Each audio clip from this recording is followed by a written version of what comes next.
Shalom, selamat malam. Kembali kita bertemu di dalam kebenaran firman Tuhan melalui ibadah pada pertengahan minggu.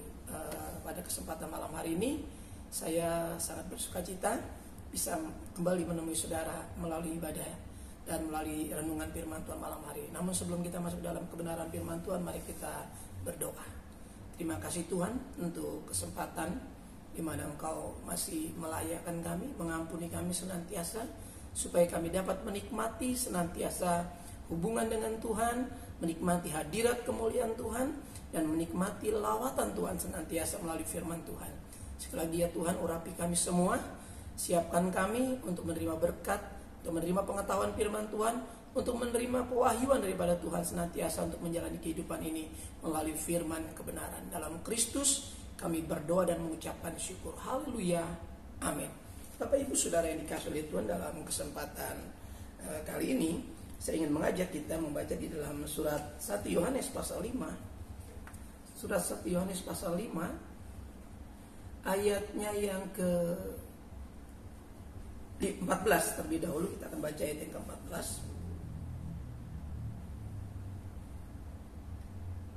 Surat 1 Yohanes pasal 5 ayat yang ke-14. Dan inilah keberanian percaya kita kepadanya, yaitu bahwa ia mengabulkan doa kita jikalau kita meminta sesuatu kepadanya menurut kehendaknya. Bapak Ibu Saudara yang dikasihi oleh Tuhan, pada kesempatan malam hari ini saya ingin mengajak kita belajar mengenai berani percaya. Ya, berani percaya ini harus kita miliki. Ya, sebagai orang percaya dikatakan kita harus memiliki keberanian untuk percaya. Tentu lewat pengampunan Tuhan inilah kita bisa kemudian mengalami ini. Lewat pengampunan Tuhan lah kita bisa mengalami keberanian untuk mempercayai Tuhan. Berani mempercayai ini bukan sesuatu yang mudah, bukan sesuatu yang gampang ya. Karena enggak semua orang memiliki kemampuan untuk berani mempercayai Tuhan. Dikatakan dan inilah keberanian percaya kepadanya. Mempercayai sesuatu yang harus dipelajari secara tepat dan benar. Kenapa? Karena Tuhan ini tidak kelihatan. Kita diajar kepada hal yang tidak kelihatan. Ya, seringkali sifat manusia selalu inginnya bukti, inginnya sesuatu yang kelihatan baru mereka percaya. Maka ketika kita belajar berani mempercayai itu ini luar biasa ya.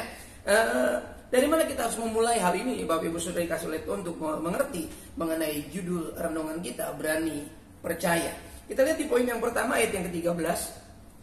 Semuanya itu kutuliskan kepadamu supaya kamu yang percaya kepada nama anak Allah, ya namanya Yesus, kita sudah tahu itu, tahu bahwa kamu memiliki hidup yang kekal. Jadi semua ya orang-orang yang sudah menjadikan Yesus ya sebagai Tuhan, dia harus yakin ya bahwa dia sudah memiliki hidup yang kekal walaupun kita masih ada di bumi ini. Karena ini harus kita bangun ya. Kita harus bangun karena Tuhan memberikan dirinya lewat penebusan itu supaya kita memiliki hidup di dalam Dia.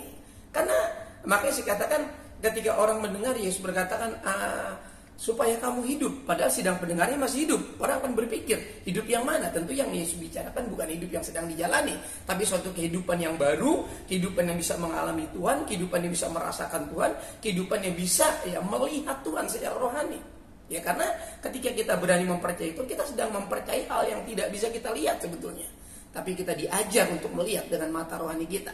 Jadi semuanya itu kutuliskan kepadamu supaya kamu yang percaya dalam nama Yesus tahu bahwa kamu memiliki hidup yang kekal. Bapak Ibu, orang yang percaya Yesus sebagai Tuhannya harus percaya ia memiliki hidup yang kekal. Ya, hidup yang kekal saat di bumi ini sudah mulai diyakinkan. Ya, pada diri kita masing-masing, kepada pribadi kita, bahwa saya dan saudara ya yang disebut orang percaya Yesus sudah mempunyai hidup yang kekal walaupun ya kita belum masuk ke dalam surga.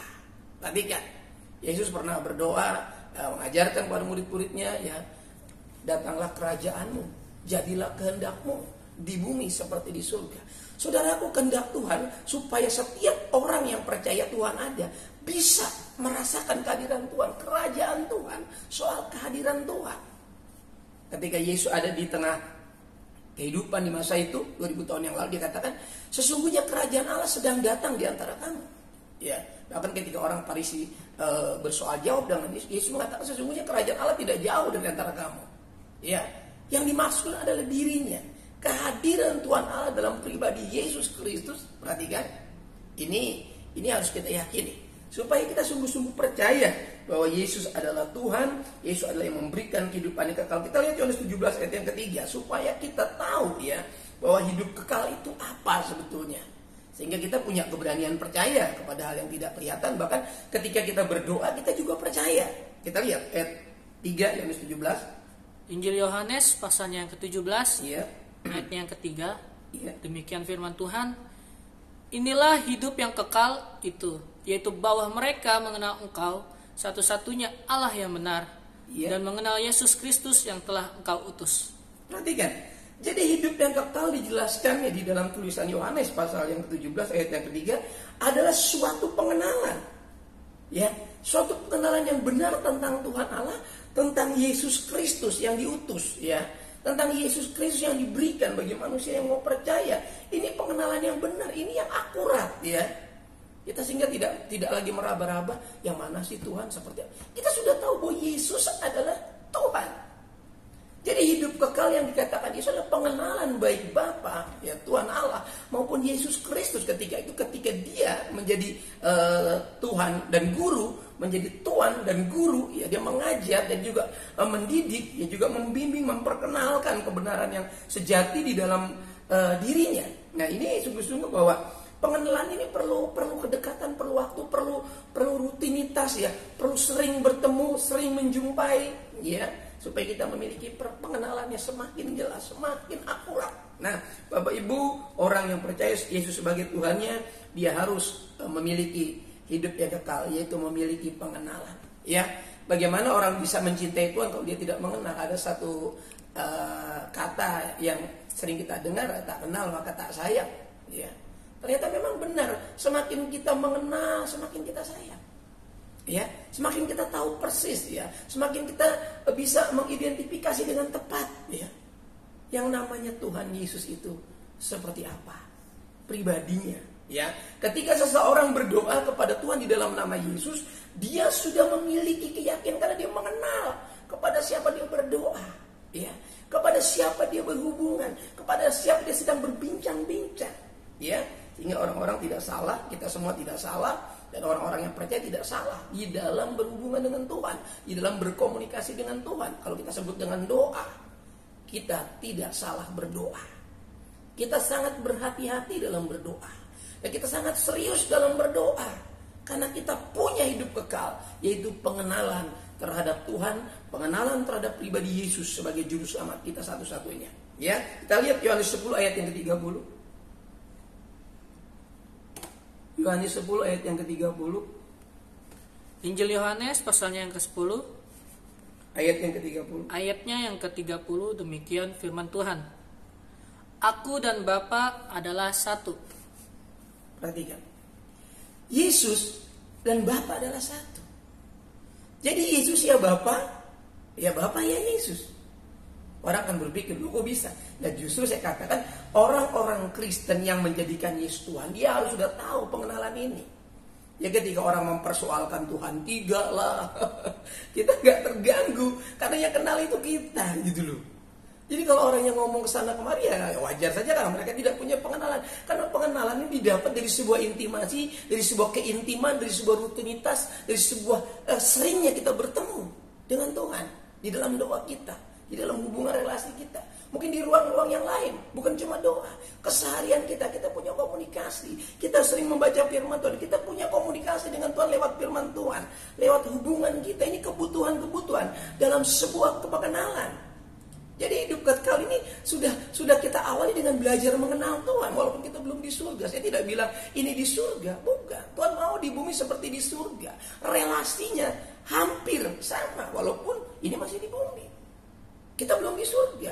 Tapi orang-orang yang punya intimitas yang benar, keintiman, relasi hubungan yang benar, punya pengenalan, dia sudah punya hidup kekal sesungguhnya. Yaitu hidup kekal yang disebut dengan pengenalan. Baik Tuhan maupun Yesus sebagai guru, sebagai Tuhan, sebagai juru selamat, sebagai tabib. Apalagi kita sebut tentang Yesus. Banyak sekali. Karena dia Tuhan, dia sanggup lakukan apa saja. Nah, keberanian ini akan terbangun diawali dari sebuah pengenalan. Seseorang nggak akan mungkin mempercayakan masalahnya kalau dia tidak mengenal seseorang itu. Seseorang nggak akan mungkin cerita masalah pribadinya kalau dia tidak mengenal orang itu. Kenapa kita berdoa? Karena kita mengenal Tuhan. Kenapa kita mempercayakan masalah kita, pergumulan hidup kita dalam doa kita? Karena kita percaya Tuhan ada. Kita percaya Tuhan sanggup. Dan kita mengenal kemampuan Tuhan kita. Makanya kita berdoa dengan sungguh-sungguh. Kita percaya, kita pasti menerimanya. Baik, kita lanjut. Ya, jadi hidup kekal adalah pengenalan tentang kesatuan. Tentang unity. Tuhan, Allah dan Bapa, Yesus itu sama. Satu. Roh Kudus juga satu di dalam nama Yesus. Jadi kita nggak perlu lagi dikecohkan oleh berupa statement, pernyataan orang-orang yang memang tidak punya pengenalan, tidak punya kedekatan dengan Tuhan Yesus Kristus. Kita yang punya kedekatan dengan Yesus, kita yang disebut anak-anak Yesus, murid-murid Yesus, hamba-hamba Yesus Kristus, kita nggak akan terganggu. Rupa-rupa kata orang tentang Tuhan, kita nggak akan terganggu karena kita punya hubungan yang dekat dengan Yesus sebagai Tuhan kita. Kita punya pengenalan secara khusus. Yohanes 2:25, ya. Ini masih soal orang yang percaya itu menjadikan Yesus sebagai Tuhannya, ya. Perhatikan. Yohanes 2:25. Injil Yohanes pasal yang kedua ayat yang ke-25. Iya. Dan karena tidak perlu seorang pun memberi kesaksian kepadanya tentang manusia, sebab ia tahu apa yang ada di dalam hati manusia. Jadi saudara dan saya nggak perlu terganggu dengan kata orang Tuhan tiga lah, Tuhan benar lah. Ya saya cuma senyum-senyum aja. Kenapa? Karena mereka nggak punya hubungan dengan Yesus. Ya, orang-orang yang nggak punya hubungan dengan Yesus mau ngomong tentang Yesus, ya kita nggak perlu terganggu. Ya kalau saudara yang punya hubungan, katanya punya hubungan dengan Yesus, tapi nggak kenal Yesus, nggak berani mempercayai Yesus, ini yang perlu saya tertawa, saudaraku. Ya, saya perlu tertawa.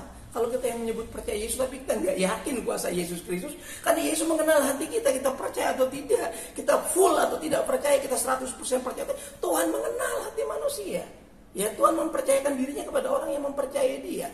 Yesus itu nggak sembarangan mempercayakan dirinya. Perhatikan, Tuhan mau semua orang itu diselamatkan, tapi ternyata nggak semua orang mau memberi dirinya kepada Yesus, dan nggak semua orang ya dipercayakan diri Yesus. Kenapa? Yesus juga nggak sembarangan, saudaraku. Ini yang saya tahu dari firman Allah. Karena Tuhan mengenal hati manusia. Dia tahu siapa yang percaya kepadanya, dan dia tahu siapa yang tidak percaya kepadanya, dan dia tahu siapa yang setengah percaya, separuh percaya, atau pura-pura percaya. Tuhan tahu. Jadi mari kita miliki pengenalan yang benar, yaitu hidup kekal selama kita ada di bumi ini. Hidup kekal yang dikatakan itu adalah pengenalan. Tapi hidup kekal yang sesungguhnya selama-lamanya dengan Tuhan itu di sorga, di tempat di mana rumah yang Tuhan sudah siapkan bagi kita. Itu hidup kekal selama-lamanya.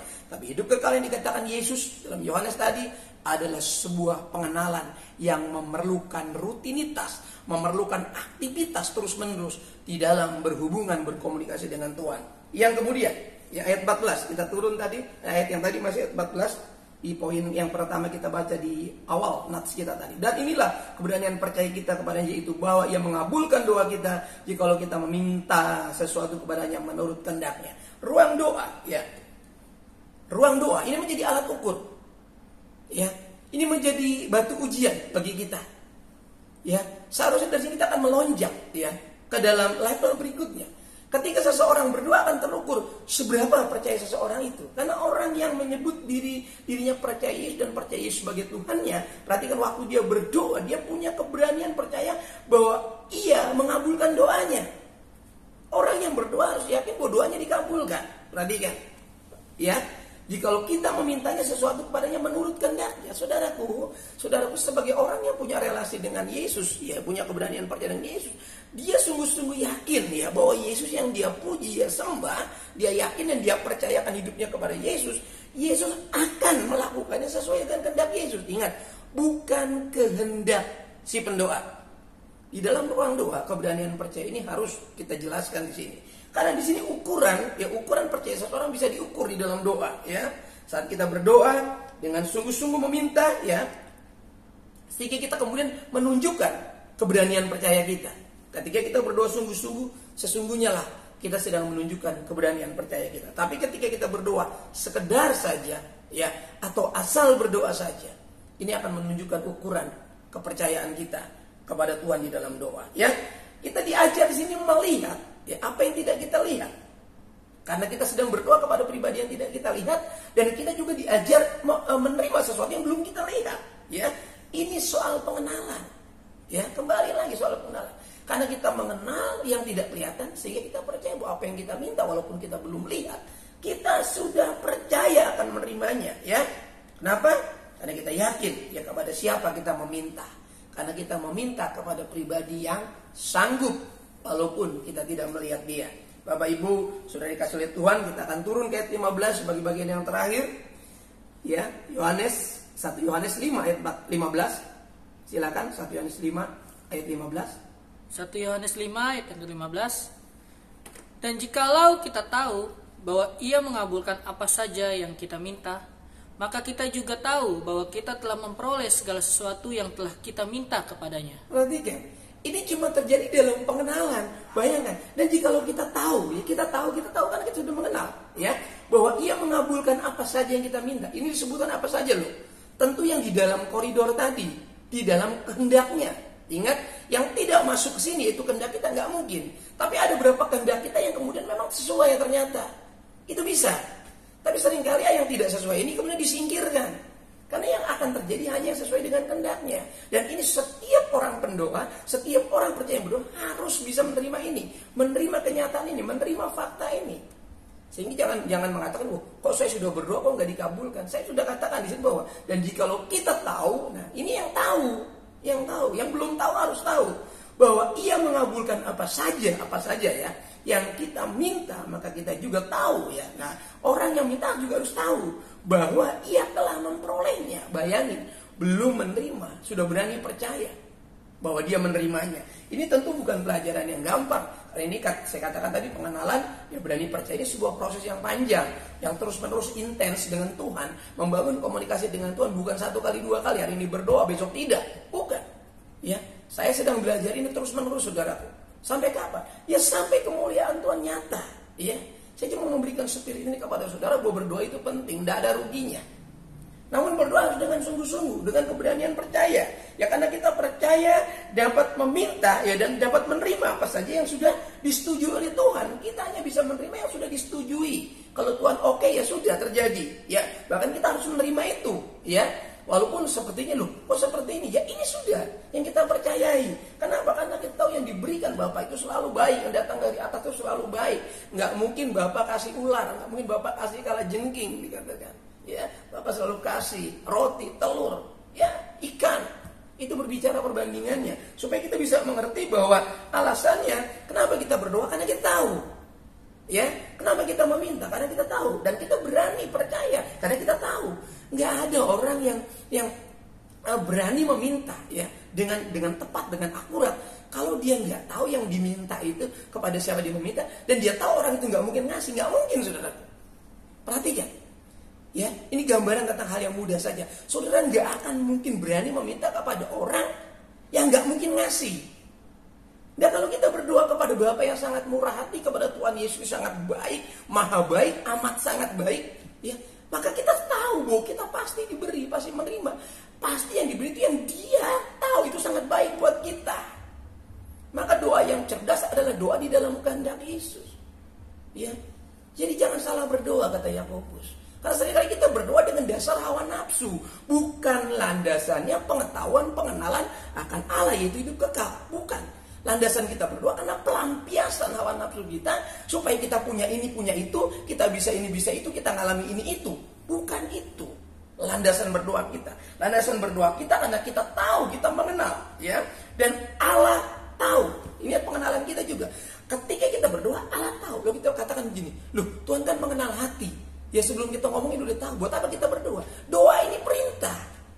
Ya, berdoalah demikian. Berdoalah demikian. Bahkan Paulus mengatakan, berdoalah, mengucap syukur dalam doa, bersukacita di dalam doa, sungguh-sungguh di dalam doa. Banyak sekali ayatnya. Jadi kenapa kita harus berdoa walaupun Tuhan tahu? Ini perintah, ini membuktikan keberanian percaya kita. Berdoa ini menjadi sebuah disiplin, saudara. Ya, saya mulai membangun jam-jam doa itu cuma membangun disiplin saya terlebih dahulu, saudara. Ya, lebih daripada itu sebuah kepercayaan. Diawali dengan membangun disiplin. Ya, nanti ini menjadi sebuah kegairahan hidup di dalam doa. Menjadi pencerminan sebuah relasi, sebuah kekuatan keyakinan Ini hukum di dalam berdoa Kristen. Hukum berdoa Kristen adalah dia harus tahu, ya, tentang apa? Tentang kepada siapa dia berdoa. Ya, kemudian dia harus tahu bahwa Allah itu Allah yang Maha Tahu. Ini dasar berdoa. Ini hukum dalam Kristen. Kalau kita berdoa, ya, meminta kepada yang tidak kita lihat. Ini penting, ya. Karena yang tidak kita lihat ini bisa melakukan hal yang di luar pemikiran kita, melampaui batas pikiran kita, ya. Dan kita juga harus percaya kepada apa yang belum kita lihat. Nah, semua akan tepat dan sesuai kalau hal-hal ini kita pahami lewat keberanian percaya ini, ya. Kita tutup dengan Roma 9 ayat 28. Ya, perhatikan, ini saya sedang ngomong tentang hidup kekal yang diucapkan Yesus di bumi ini, yaitu tentang pengenalan menyangkut hal berdoa kepada pribadi yang kita kenal dan kita tahu kita mengenal Allah yang Maha Tahu itu. Roma 9 ayat yang ke-28. Sebab apa yang telah difirmankannya akan dilakukan Tuhan di atas bumi, sempurna dan segera. Perhatikan, saudara, apa-apa yang terjadi di bumi ini akan dilakukan Tuhan, termasuk di dalam doa. Itu nggak mungkin terlambat, dikatakan segera dan sempurna. Kalau Tuhan menjawab sesuai dengan kehendaknya, itu sempurna. Dan itu nggak mungkin telat dan nggak mungkin juga terlalu cepat. Karena Tuhan tidak pernah terlambat dan tidak pernah terlalu cepat. Dan Dia selalu menjawab dengan sempurna. Seringkali kalau kita paksakan, justru yang terjadi adalah tidak sempurna. Apapun yang kita doakan, baik kesehatan, baik kekuatan, baik berkat, baik pemeliharaan, baik perlindungan, itu sempurna di dalam nama Yesus. Karena Yesuslah satu-satunya Tuhan yang benar. Ya, tentu menurut iman kita. Hanya orang yang percaya. Yang tidak percaya tidak mungkin mengatakan Yesus adalah satu-satunya Tuhan yang benar. Kiranya Roh Kudus memberikan inspirasi terus. Ya, Roh Kudus mencerdaskan kita terus, dan Roh Kudus menolong kita terus supaya kita terus berani mempercayai Tuhan, sehingga apapun yang kita doakan, kita punya landasan dan hukum doa yang benar, supaya kita tidak salah berdoa dan kita menemukan jawaban doa yang sempurna dan segera di dalam nama Yesus. Kita tunduk kepala. Bapa, dalam nama Yesus Kristus, hamba-Mu sudah berhenti berkata-kata, namun firman-Mu tidak akan pernah terhenti sampai selama-lamanya. Firman-Mu kekal, ya Tuhan.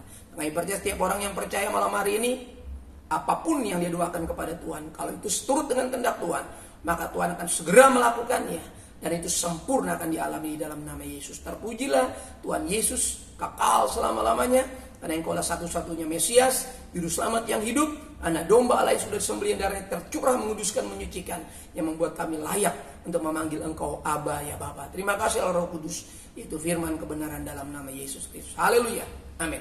Bapak Ibu sudah dikasih oleh Tuhan, terima kasih sampai hari ini kebersamaan kita di dalam ibadah melalui renungan firman Tuhan. Kiranya saudara saya dikuatkan, tetap jaga kesehatan, tetap terapkan protokol, dan tetap setia beribadah, baik yang sudah sepakat di rumah sampai nanti waktunya kita berkumpul, dan yang sudah datang beribadah di rumah ibadah, kita tetap sehat, tetap kuat, dan tetap semangat, dan kita sama-sama diberkati oleh Tuhan. Jangan kasih kendor dan tetap semangat. Juga demikian iman, jangan kasih kendor, tetap kuat di dalam Tuhan. Kita tunduk kepala. Terima kasih Tuhan, terima kasih Yesus buat firman-Mu yang kudus. Terima kasih buat kekuatan yang baru. Hamba malam hari ini berdoa bagi umat Tuhan yang dalam kesulitan, kesukaran, Tuhan tolong. Yang dalam sakit, penyakit, Tuhan sembuhkan, dan Tuhan tolong pulihkan. Yang dalam kekurangan, Tuhan cukupkan. Dalam kebimbangan, Tuhan tetapkan. Yang dalam keraguan-raguan, Tuhan kembali hadir, menyemangati mereka. Bahkan yang terjebak dalam kemalasan, Tuhan bangkitkan kembali. Karena Yesus Kristus segera datang untuk menyelamatkan. Tidak lama lagi Yesus akan datang menjemput kami dalam kemuliaan. Yang sampai ada di antara kami yang tertinggal, lalai, lemah, dan kemudian kehilangan kepercayaan, Tuhan tolong. Sanggupkan mereka untuk mengiring Tuhan sampai akhir hidup mereka. Hidup kami semua untuk tetap setia dan taat melakukan firman Tuhan. Karena kami tahu besar upah yang menanti.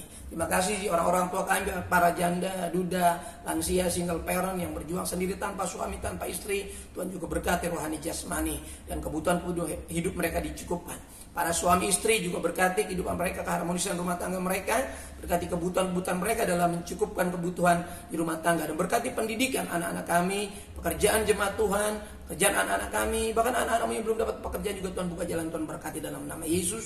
Anak-anakmu yang sudah siap membangun rumah tangga, yang dalam persiapan, Tuhan berkati prosesnya sehingga boleh lancar semuanya. Anak-anak kami yang belum mendapatkan teman hidup, Tuhan persiapkan, pertemukan, dan mereka boleh menemukannya di dalam kehendak Tuhan. Terima kasih Tuhan.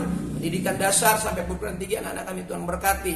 Pada balita-batita juga Tuhan tolong berikan nutrisi yang cukup, pertumbuhan yang baik, sehingga anak-anak kami boleh mengenal Tuhan dengan benar. Yang berdoa juga untuk rencana baptisan air pada beberapa hari ke depan, juga untuk penyerahan anak pada minggu ini Tuhan kami serahkan dalam tangan Tuhan, dan rencana pemberkatan nikah dari umat Tuhan, jemaat Tuhan, Tuhan berkati. Terpujilah Engkau Tuhan kekal selama-lamanya, berkati kepengurusan di gereja ini, berkati pengurus yang ada, sehingga masa bakti yang ada kami kerjakan dengan baik, dan kami boleh bertanggung jawab dengan semangat yang menyala-nyala melayani Tuhan.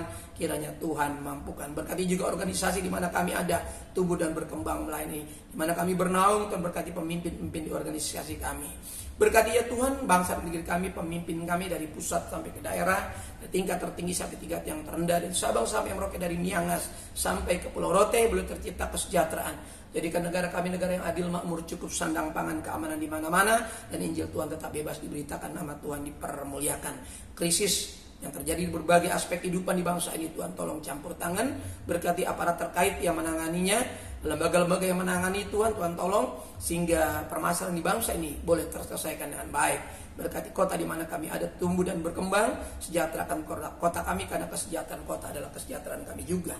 Sebentar juga kami akan memberikan persembahan kami, persembahan yang dapat kami kumpulkan untuk menopang pekerjaan Tuhan di gereja ini. Kami percaya boleh mempermuliakan nama Tuhan. Besar kecil yang kami persembahkan itu lahir dari hati yang peduli, hati yang berempati, hati yang mengasihi pekerjaan Tuhan. Tuhan pada akhirnya dipermuliakan. Terima kasih. Sebentar kami akan masuk malam hari ini, berpisah satu dengan yang lain melalui ruang ini. Tuhan, anak-anak yang masih dalam bepergian di luar rumah, ya Tuhan kumpulkan semua di rumah tangga masing-masing untuk masuk malam ini dan melewati malam ini dalam perlindungan Tuhan. Hentarkan kami sampai esok pagi, dan kami percaya Engkau sudah memberkati kami dengan berkat-berkat rohani, dan juga Engkau sudah memberikan umur panjang bagi kami dengan napas yang sudah dipanjang, dengan berkat-berkat yang sudah diperbarui. Terpujilah Engkau Tuhan kekal selama-lamanya. Sidang jemaat yang dikasihi oleh Tuhan, buka kedua belah telapak tanganmu, arahkan hatimu kepada berkat Tuhan. Turunlah kiranya anugerah damai sejahtera dari Bapa kita yang di surga, kasih sayang kecintaan dari pengantara yang hidup yaitu Tuhan Yesus Kristus, persekutuan keintiman Roh Kudusnya menyertai saya, menyertai saudaraku sekalian yang mulai malam hari ini sampai fajar Maranatha. Tuhan menjemput kita di awan-awan yang permai dalam berkat nama Tuhan Yesus Kristus. Kita yang menerima berkat Tuhan sama-sama katakan amin. Tuhan berkati kita. Shalom, selamat malam.